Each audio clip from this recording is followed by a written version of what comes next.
Ayan. Okay, this the moment.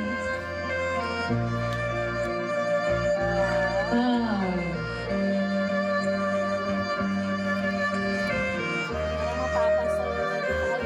Dapat pala ikaw kasali ka sa ayaw na.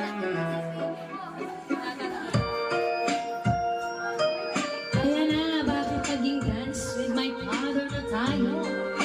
Ayan.